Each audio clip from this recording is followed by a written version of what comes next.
আমার খারাপ লাগতো চলো হসপিটালে যা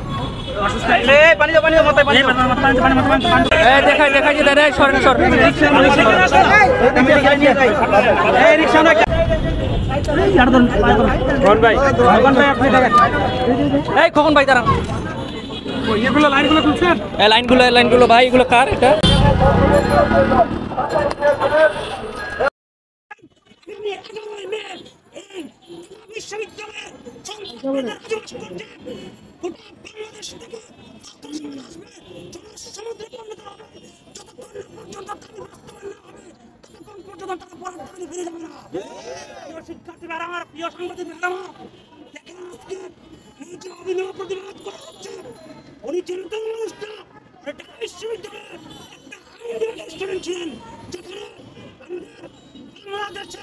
বাংলাদেশের বিনির্মাণের স্থপতি জাতির জনক বঙ্গবন্ধু শেখ মুজিবুর রহমান বলেছিলেন সেই ডিপার্টমেন্ট থেকে এখানে এসেছে এই 35-85 কাঙ্ক্ষিত ফলাফল এনে দেওয়ার জন্য একটা কান্ডা হিসেবে আসছে। আজকে উনি ওনার সার্টিফিকেটকে করার জন্য রাষ্ট্রকে কেমন দিতে যাচ্ছে বঙ্গবন্ধু স্টুডেন্ট হয়েও সেখানে উনি আজকে ইনভিলেট আজকে উনি এই প্রতিবাদ জানানোর জন্য আপনাদের কাছে আসছে। প্রিয় সাংবাদিক ভাইরা আমার, দুঃখ অনেক আছে, কষ্ট অনেক আছে, অনেক কথাই বলতে হবে, আমাকে সংক্ষিপ্ত সময় বলে দিয়েছে, তাই আমি একটা লাস্ট মুহূর্তে একটা ঘোষণা দেব।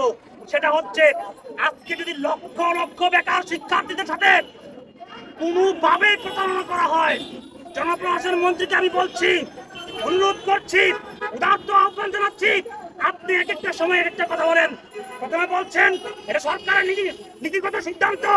গতকাল আপনি আমাদের ছাত্র সমাজকে ডিমোটিভেট করার জন্য আপনি বলছেন এখন এই বয়স সীমা বাড়ানোর কোনো সম্ভাবনা নাই। আপনার একই মুখে দুই কথা। আপনি একজন শিক্ষক ছিলেন, আমাদের অভিভাবক ছিলেন, আমরা চাচ্ছি আপনি শিক্ষক হয়ে ছাত্র সমাজের অভিভাবক হয়ে আমাদের কান্ডারি হয়ে আমাদের অভিভাবক হয়ে আপনার হাল ধরেন, এই প্রত্যাশা আপনার কাছে যাচ্ছি।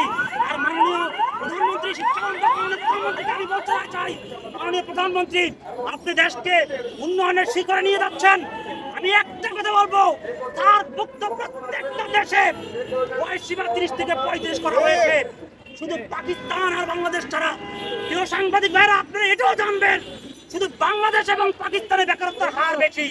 তাহলে বয়স সীমা বাড়লে বেকারত্বের হার বাড়ে না, বরঞ্চ বয়স সীমা যখন 30 থাকবে তখন বেকারত্বের হার দিন দিন বাড়বে।